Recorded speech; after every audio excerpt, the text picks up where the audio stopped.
Bien, compañeros, para este punto de la exposición vamos a abordar el capítulo 3. El abordaje del capítulo 3, que es la estructura del conformismo, me corresponde a mí. Les quiero contar que en este capítulo el autor va a darnos muchos conceptos. Una de las cosas es que él empieza a hacer una tipología de ese espacio ritual que es la escuela. En esa tipología del espacio ritual nos habla que hay unos rituales de instrucción. Esos rituales de instrucción tiene el primero. El primer ritual de instrucción que tenemos es el micro ritual, ¿cierto? Y en ese micro ritual estamos hablando de esas pequeñas cosas que suceden en la escuela. Entonces estamos hablando del descanso, la clase de religión, no sé, el almuerzo. Tenemos entonces en esos rituales de instrucción el segundo, que es el macro ritual. En este macro ritual, ¿cierto? Hablamos un poco de en general lo que pasa en una jornada escolar. Ahora, claro que sí, que uno del otro dependen, ¿cierto? Y habla el autor que de alguna forma esa dependencia o sucede en ese tipo de rituales cuando el estudiante pasa de un año a otro, ¿cierto? Que yo estaba en cuarto y paso a quinto. En el momento número 3 de estos rituales de instrucción nos está hablando del ritual de revitalización. Como esos espacios motivacionales, habla un poco qué hacemos los docentes, el autor. Por ejemplo, digamos que yo tenía claro y que están las direcciones de grado, cuando somos directores del grado, cuando nos encontramos con el curso y empezamos a decirle, bueno chicos, van perdiendo el año, ¿usted por qué se está comportando así? Y él también menciona que en los rituales de revitalización están las misas, donde se va reforzando ese pensamiento que tiene que ver con lo de la santidad. Cuarto momento, que son los rituales de intensificación. Y esos rituales son ese subtipo de ritual de revitalización, ¿no? Que hace más que todo un refuerzo emocional. Trata de unificar los valores y las metas. Digamos lo que es ese espacio donde en esos rituales de intensificación, desde lo emocional, trata de que el estudiante empiece a conectarse con esas emociones que lo conectan con los valores que hay en la institución, con las metas que quiere alcanzar el colegio, pero desde la emotividad. Ese quinto momento son los rituales de resistencia. Unas formas culturales que tienen esa inversión simbólica, que no son parte del sistema educativo, pero que generan conflicto, muestran ese lado oscuro. Y aquí me parece súper vital que el autor nos habla de otro autor que él va tomando durante todo el libro, que es Turner. El drama social es un modelo. Es un modelo para entender cómo las sociedades manejan los conflictos y las tensiones. Vamos a coger ese gran texto y vamos a pensar cómo son los conflictos y las tensiones que se trabajan y cómo se manejan dentro de la escuela. Quiero un poquito como resaltar que el autor que él retoma para este capítulo, ¿cierto? Que es Turner, que tiene como unas 4 fases. Él nos menciona la primera fase, que es la ruptura de normas sociales. Luego de esa ruptura hay una crisis que aumenta la tensión. Luego una acción correctiva para resolverla y luego se presenta una reintegración del grupo social o reconocer por qué hubo la división. Ahora, estas mismas fases que mencioné anteriormente son las fases en las que el autor dice cómo yo puedo comprender ese drama social que se vive, pero en la escuela. Entonces ahí es donde nos habla un poquito y empieza a retomar y nos dice que los estudiantes se movilizan para romper las reglas. Ellos también se unen, son pequeños intentos. Tenemos todo este drama, toda esta estructura hegemónica que vivimos en la escuela, pero los estudiantes dicen hay que purificar, él utiliza el término de purificar, hay que purificar la estructura social institucionalizada. El estudiante trata de modificar también y de purificar, dice el autor, las formas hegemónicas que en la escuela se van presentando a partir de los rituales que estamos viendo acá, ¿no? Entonces, cada uno de estos rituales está diseñado para incorporar y establecer una hegemonía, ¿sí? Él nos dice que empecemos a verlo así, a pequeñas escalas ya grandes, como para irnos situando en el estudio del contexto de nuestros estudiantes, porque considero que en este momento él nos da los pasos para entender qué sucede en la escuela. En ese sentido, cuando ellos hacen esas acciones de purificación, tienen las activas y las pasivas. Las activas son conscientes, son esas acciones de sabotear la clase. Cuando ellos sabotean, tratan de romper la estructura, o sea, purificarla en términos del autor, y entonces hacen el chiste, molestan, bueno, cállese, no sé qué. ¿Mm? Y tenemos las pasivas, que ya son las inconscientes. Son acciones un poco más inconscientes, como de que ya que el cuerpo reacciona de alguna u otra forma, el bostezo se manifiesta. Ahora, nos cuenta que podemos tener unos criterios de evaluación. Nosotros podemos evaluar el sistema ritual. Nos dice en primer momento que hay que examinar el contexto, hay que darnos el tiempo de mirar el contexto, de estudiarlo, de situarnos en dónde estamos, qué está pasando dentro del espacio que habitamos. Y por eso ahí liga la palabra observación, ¿sí? Nos involucra o nos invita a hacer una observación activa de lo que sucede dentro de nuestro contexto. Ahora bien, después de esa observación, nos pide que tengamos unos parámetros sociopolíticos, o sea, que empecemos a analizar las ideas de poder y la distribución cultural que hay que tener en cuenta, ¿cierto? Eso nos permite tener en cuenta lo hegemónico, nos permite tener en cuenta la fuerza del sistema dominante que está haciendo la proyección de símbolos y significados. O sea, eso nos permite tener en cuenta que aquí tenemos pues el sujeto, ¿cierto? Nuestro estudiante, pero ¿qué lo rodea a él? Ahí nos dice que podemos empezar a entender qué es malo y qué es bueno, ¿sí? Entre comillas. Cuando nos dice, por ejemplo, que nosotros observamos y tenemos en cuenta lo hegemónico del espacio, la fuerza del sistema dominante para proyectar símbolos y significados y cómo esos luchan para mantener la estructura de lo que quieren, ¿cierto? Ahí es donde él se refiere, o el autor se refiere, que es malo, ¿sí? ¿Por qué? Porque de alguna forma, como que recuerden que este libro se da en un estudio, y aquí en el tercer capítulo ya nos está hablando constantemente de las respuestas de los estudiantes, de los maestros, nos cuenta, ¿sí? Estamos hablando de que esto se llevó a cabo en una institución católica, entonces él hace, y con permanencia de personas inmigrantes, entonces él nos hace, por ejemplo, la observación de que ahí predomina un sistema de pensamiento dominante hegemónico, y cuando predomina y ese cohíbe y no permite que los demás desarrollen un pensamiento crítico y propositivo, es ahí donde podemos entablar la relación de mal. Es donde le restringen a esta persona su subjetividad. Este estudiante, si es restringida su subjetividad, ¿cierto? Se le da límites en sus discursos, se le da límites para criticar, ¿sí? Se le da límites para opinar, límites para proponer, es donde ahí, por ejemplo, él dice que se ve la hegemonía, se ve la fuerza de esa estructura dominante, y por eso se considera mal. Cuando vemos lo bueno, es esa alternativa a la hegemonía, o sea, que nos genera una reflexión, que le permite al estudiante que se pueda reflexionar, que le permite al estudiante opinar, le permite al estudiante construir un pensamiento y criticarlo también. Nos dice que podríamos aplicar algunas preguntas y que eso nos va a hacer darnos cuenta si el espacio, el contexto educativo en el que estamos está ligado a un espacio hegemónico dominante, o es una estructura ritual más bien reflexiva, más bien constructiva, diferente. Nos dice, pregúntese primero esto: ¿a qué intereses sirve finalmente los rituales? Todo esto que en este marco él entabla una jornada escolar, un año escolar, todo esto, ¿a qué le sirve? Nos dice que nos preguntemos qué intereses tienen finalmente. Nos pregunta, por ejemplo, ¿mantienen estudiantes en cursos de nivel bajo o básico, o generan oportunidades universitarias? El proceso educativo en el que estamos examinando, ese ritual, ¿le da un paso a la universidad o más bien los mantiene básicos? ¿Quién se beneficia más si las estructuras rituales permanecen? Si esto como está permanece, ¿quién se beneficia? Las directivas, el rector, los maestros, los estudiantes, ¿cierto? ¿Quién resulta marginado, por ejemplo, de esos rituales? ¿Cómo esos ritos modelan los valores y las conductas? ¿Tienen mucha fuerza para modelar el pensamiento? Nos dice que pues nos echemos como la cabeza a esas preguntas. Ahora bien, en este capítulo toca un tema que se llama los estados de interacción. Nos resalta que este lugar donde él hizo el estudio es la vieja escuela.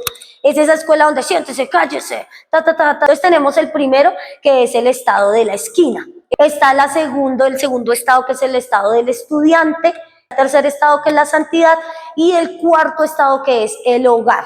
Los estados no simplemente son abstractos, son ensambles organizados de conductas que surgen del sistema dominante. O sea que estos estados, ¿sí?, tienen una organización sistemática que nos la da quienes nos dominan, quien nos la da quienes están a cargo de la hegemonía, pues nos habla el autor, que genera la sensibilidad del ritual. El primer estado, que es el de la esquina, es un estado, como lo decía ahorita, más relajado, más tranqui, donde ellos muestran sus identidades, sus dinámicas fuera de clase, un relacionamiento con los otros.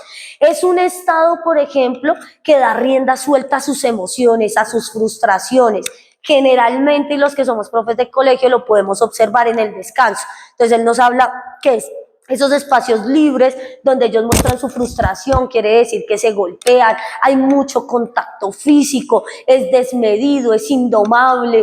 Luego de eso, hagamos de cuenta, porque nos cuenta un poco que ese estado funciona. Por ejemplo, antes llegó el estudiante 15 minutos antes de clases y suena la campana, una campana que de una vez activa un segundo estado, el estado del estudiante. Entonces es esa atmósfera ya formal y rígida, es ese estudiante que ya entiende que los maestros dominan, actúa y sigue el libreto de ser un alumno. Ingresan a unos estados de premios, de castigos, el tiempo segmentado, esta es la hora, tiene 15 minutos para leer, tiene 10 minutos para responder esta evaluación, ¿sí?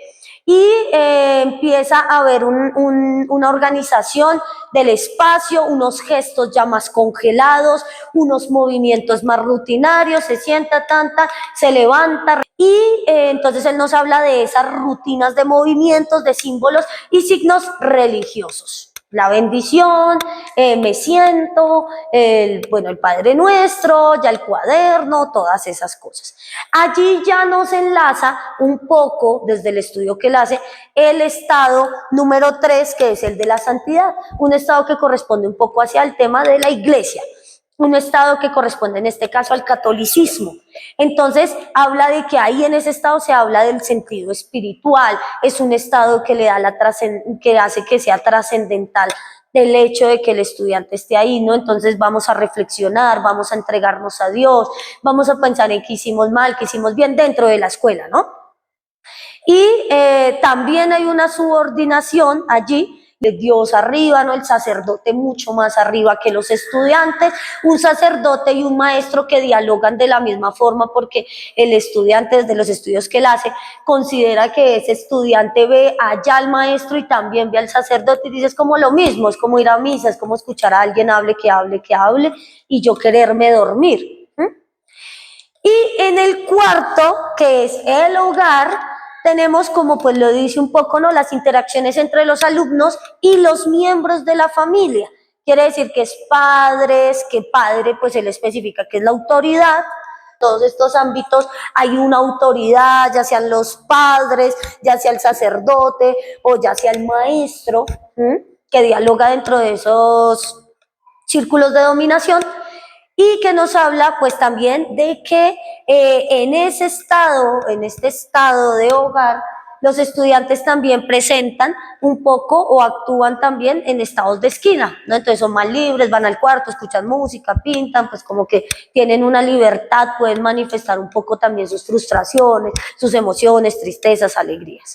Estos 4 estados que funcionan de manera recíproca, o sea, cada uno alimenta a cada uno, ¿sí? Y la otra. Aquí, por ejemplo, y empieza el autor a invitarnos a vernos que nosotros somos cuerpos teatrales, con movimientos, ¿no? Una cara de disgusto, si me responden mal tuerzo los ojos, empieza a ver un cuerpo que se deja caer en la pereza, que se levanta, que golpea a los otros, que se pone más derecho cuando tiene que marcar ser un hombre, por ejemplo, ¿sí? Y que por eso dice que todos estos estados tienen esa forma de relacionarse, tienen un ritmo cada uno, tienen unos gestos y tienen unos significados que están cargados dentro de ese proceso. Hay una transición entre los estados. Esa transición de los estados son segmentos. Entonces, ¿eso qué quiere decir?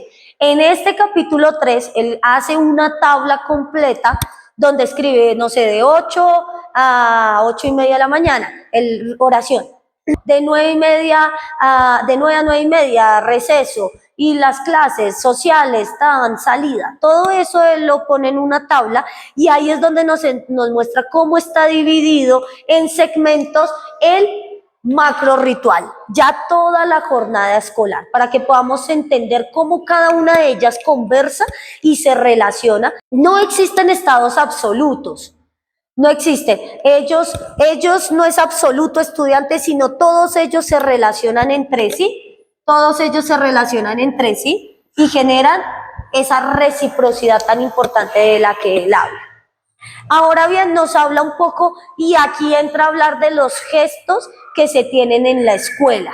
Hay uno de los gestos que habla mucho y es como los maestros funcionamos tipo robot, movimientos firmes de autoridad, como los maestros nos relacionamos con nuestros estudiantes de una forma, volteo los ojos, miro, mucho la mirada, ¿no? Entonces si entrecierro, dice el autor, si entrecierro los ojos, entonces está bravo, si abro grande, entonces le estoy diciendo que se calle, que ya no más, ¿sí?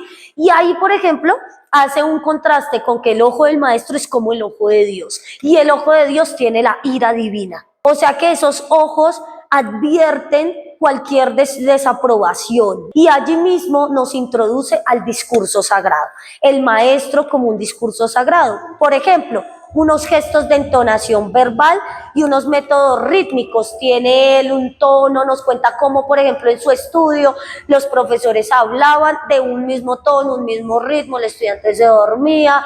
Todo ese ritmo y ese manejo del maestro discursivo sagrado empieza a afirmar cómo debe ser este estado, el estudiante.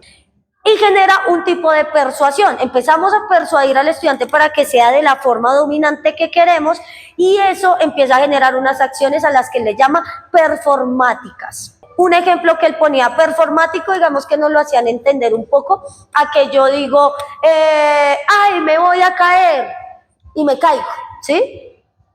Mencionar la acción y hacerla al mismo tiempo da un estado de performance.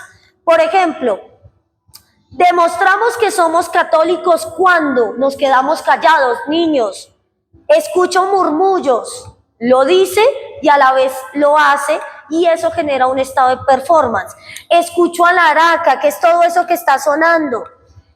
Nos habla un poco de ese espacio del performance en la clase, como nosotros desde la voz hacemos ese momento, cómo se da el momento de gritar para dar clase. Nosotros estamos haciendo unos personajes y cada uno está cumpliendo con unos personajes que se alimentan de manera recíproca, finalmente un sistema dominante, hegemónico. Nosotros somos las herramientas para que ese sistema se mantenga, desde el maestro hasta el estudiante, hasta la directiva. Nos habla de otra cosa muy importante y es que dentro de la escuela logro observar, aunque en el estudio que él hace nos cuenta que no es como tan común, pero un servidor liminal. ¿Qué es el servidor liminal? Es ese maestro que muestra una vitalidad en los ritos. Es una pedagogía liberada, ¿cierto? Liberadora. Es un activista social, es un director espiritual, lo describe él. Él entiende las necesidades del estudiante, tiene un contexto con sentido, él hace que todo sea una forma vívida, que pueda atravesar un estado de conciencia, transforma la conciencia del estudiante. Entonces el maestro, que es ese servidor liminal, tiene una actuación sagrada. Aprender también él, no solamente enseñar. ¿Sí? Y ahí digamos que sentimos un poco ese diálogo que tiene con Freire, ¿no? De estos maestros, de nosotros los educadores, que tenemos ese servicio, que pretendemos en la escuela intentar de hacer un espacio de liberación. Entonces ahí él menciona ese personaje puntual en la escuela, desde también su relación con lo que observó. Nos habla después de las juntas docentes. Habla un poco de qué pasa cuando los profesores se unen en la sala de profesores, ¿cierto? Y habla que también es un ritual de revitalización. Y de revitalización Lo dice porque los profesores se encuentran allí a aconsejarse. No se deje. Si usted se deja hablar así, le cogen vuelo, apriete, ¿cierto? No les dé eso. Mire, tiene que hacer, es un espacio donde hay desahogo, donde el maestro también manifiesta sus frustraciones personales, donde le cuenta a otros, ¿sí? Donde se desacreditan, ¿sí? Donde empiezan a desacreditar a los estudiantes, a los grados, a otros profesores, y dice el autor que en estos espacios la teoría de la pobreza cultural se fortalece. Esos encuentros donde los docentes bajo las directivas empiezan a decir hay que fortalecer ese plan pedagógico y, por ejemplo, cuando habla de que la teoría de la pobreza cultural se fortalece es porque él lo observaba. Entonces, los que eran inmigrantes dentro del colegio de estudio que él tuvo, los maestros decían son primitivos, son nómadas, sí, ellos son medievales, o sea que hay que tener como una solidaridad social. ¿Por qué? Porque ellos no van a aprender, o sea, a medio llegan, hagamos un nivel más básico. Por ejemplo, hagamos cosas básicas para que ellos todavía no leen bien y escribir, no entienden bien la lengua, entonces vamos a hacer un curso de básico de esa lengua para que entonces esta persona ya se haga de igual a igual con los compañeros y entonces él no se sienta mal, pero eso lo que hacía era antes visualizarlo más, antes exponerlo delante de sus compañeros. Dice que en esas juntas de directivas hay una administración escolar que lograba afirmar los ideales, los valores, las metas, los pensamientos de lo que era dominante. Entonces, todo esto que sucede en esas juntas, todo esto que empieza a suceder dentro de las clases, es un objetivo de deshumanización. Entonces, habla de esa hegemonía en otra lógica, un discurso de configuración cultural, ¿sí?, que privilegia ciertas formas de pensamiento. Entonces, esa hegemonía, con esa lógica que estamos hablando, tiene una configuración cultural que dice esta forma de pensamiento sí es, esta que usted dice no es, así no es. Nos impone un tipo de lógicas. Entonces, es un discurso que él engloba un poco en el tema de la santidad. ¿Por qué? Porque dentro de la santidad uno puede ver la calidad de incuestionabilidad impuesta. O sea, ahí es donde yo sé que tanta cantidad de lo que se rige desde la santidad, o sea, ese discurso dominante, si en ese discurso dominante, en eso que yo veo con mis estudiantes, veo que no pueden cuestionar, veo que ellos se silencian y dicen, sí, así como usted dice es, entonces él también nos habla de que podemos ver esa forma en que lo dominante nos ha venido a decir que estos rituales nos llevan a un futuro que es sagrado. O sea, usted estudie duro para que trabaje duro. Una escuela que es formadora de personas que van a responder al sistema capitalista, entonces los formamos aquí y usted va a ir allá y va a trabajar. ¿Sí? Una campana que suena en las mañanas para que se aprenda a despertar siempre temprano, un horario de almuerzo para que aprenda a comer rápido. ¿Por qué? Porque tiene que trabajar. Es que como nosotros ya tenemos tan instruido de que venimos a estudiar, trabajar, y entonces la escuela es una pequeña industria capitalista que nos está formando para salir al capitalismo más grande, ¿cierto? Él dice que sin esas reglas, el estudiante, y que eso es lo más, que lo pone ahí como siento yo que nos pone a pensar como docentes, sin esa regla el estudiante sentiría confusión, siente caos. ¿Y cómo siente ese caos?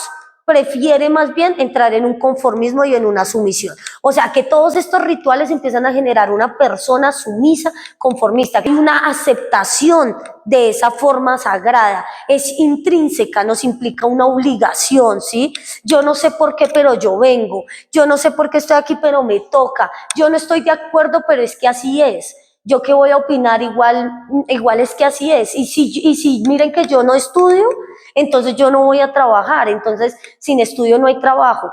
Es algo que está ya intrínseco, él dice que ya hay una obligación. Habla ahí, por ejemplo, que para nosotros como profesores también hay una presión del sistema que nos dice, si usted no enseña como todos enseñan, miren, le va a ir diferente. Mire que ellos enseñan y llevan años enseñando así. Entonces eso le permite una mejor vigilancia. A usted le va a permitir evitar que haya sucesos impredecibles, que hayan cosas que usted no esperaba. Ese curso no se le va a salir de las manos si usted se guía por los demás. Entonces, de alguna forma nos habla de que para nosotros los maestros también hay unos estados de presión.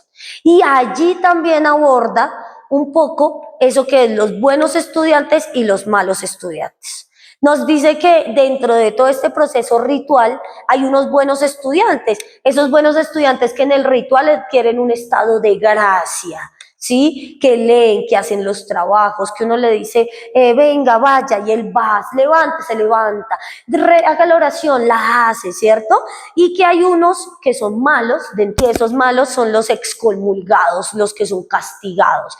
Me gusta mucho la relación que da él, si se dan cuenta de muchos términos que estamos viendo, todo desde un ritual de pensamiento dominante que inevitablemente ha sido la Iglesia Católica para todos nosotros. Siento que este ejercicio que hace el autor nos acerca a las realidades de nuestras instituciones educativas. Ejemplo, donde yo trabajo. ¿Sí? Aquí en la institución donde yo estoy sucede esos espacios y ¿sí? Por ejemplo, aquí todavía hay formación militar, aquí nosotros participamos en todo lo que hace la iglesia, el sacerdote viene a hacer las misas en cierres de periodo.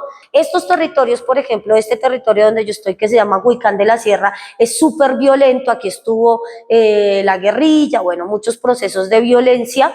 Y si nosotros dejamos entrar pensamientos de liberación, pensamientos de transformación cultural, estamos permitiendo que haya un descontrol, un caos. No, hay que volver a hacer esto, ajustar, fuerza, ¿no? Tiene que ser de esta forma. ¿Quién nos dice cómo es generalmente? El cura, el sacerdote de la iglesia. Y miren que en eso habla ahí. Habla que desde esos espacios hay una manipulación de poder, que nosotros podemos ver un poder santificado, ¿sí? Un poder santificado que deshumaniza y que amenaza la verdad, que estos hechos generan eso y que poder entender estas cosas nos permite ver en qué contexto y de relación estamos con la hegemonía. Entonces habla como por ejemplo también de una sobresantificación. Entonces está lo de la santidad, de estos rituales que hablamos, esos estados, pero también dice que hay unas reglas súper insignificantes, ¿no? Como que usted no va al baño, pero ¿por qué no va? Se acabó. Y es ya esa sobresantificación ya de las cosas. Nos permite entonces darnos la oportunidad de ver esos paradigmas raíces que lo llama el autor, que es uno volverse trabajadores. Usted está en la escuela para que pueda ver el paradigma raíz que nos dice el autor de que el estudiante esté aquí presente es para qué, para volverse trabajador y para volverse católico. Él debe volverse las dos, ¿sí? O sea, usted está aquí para ser una persona más entregada a Dios y servirle a la sociedad. ¿Cómo? Trabajando. Para cerrar un poco nos habla de cómo la escuela como un lugar de trabajo, ¿sí? Que lo hemos hablado, como está preestablecido para ser obreros con ambientes o para poder responder a ambientes burocráticos. Entonces usted es un buen trabajador, nos enseñan aquí en la escuela que es la puntualidad, la docilidad, la confiabilidad. Y si disminuye la participación del ritual, que ahí es donde habla como en el cierre del documento, dice, cuando empieza a disminuir la participación del ritual, de pronto este estudiante dice, yo ya no quiero participar en todo esto que hoy hablamos, entonces ese estudiante empieza a presentar ansiedad, empieza a presentar neurosis. Por eso nos cuenta él que Marx hablaba del opio, ¿sí? Decía que esto ya es tan intrínseco, ya nosotros nos sentimos respondiendo a ese sistema de significados, de gestos, de pensamientos. Estamos hablando de que usted se leyó el libreto teatral de su vida y se las creyó tanto que al momento que usted dice, no, espere, esto no es así, me salgo acá y voy a intentar entrar al caos, a usted le da ansiedad y neurosis. Por eso este es el opio del pueblo. El problema es que en este proceso hegemónico nos prometen la salvación y con eso pues nosotros sentimos que al retirarnos del sistema hegemónico no estamos salvados, por eso es tan difícil mantener una resistencia también. Y dice que pues la fuerza también de este proceso dominante es la falsificación de la verdadera conciencia. Falsifican, nos mienten, crean otro tipo de verdades que no nos permiten ver lo que es verdad, una verdadera conciencia, un verdadero despertar para poder reconstruir nuestras vidas bajo un pensamiento crítico, alternativo, que dialogue también con lo que sentimos, con lo que somos y que no sea solo seguir unas reglas preestablecidas. Eso por el momento es el capítulo 3.